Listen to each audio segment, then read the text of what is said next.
En adice bir insandı atam benim. Zərxaralı yataqlarda yatanmadım. Məst olmadım ince, zərif qucaqlarda.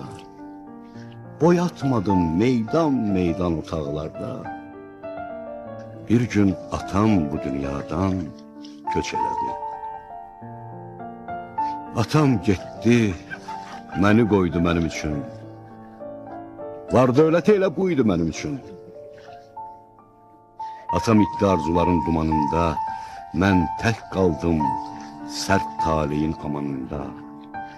Taley bir an insaf nədir bilmədi heç, bir çöpü də asanlıqla vermədi heç.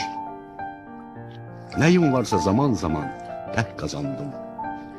Məhəbbətdən qaşıqacan tək qazandım.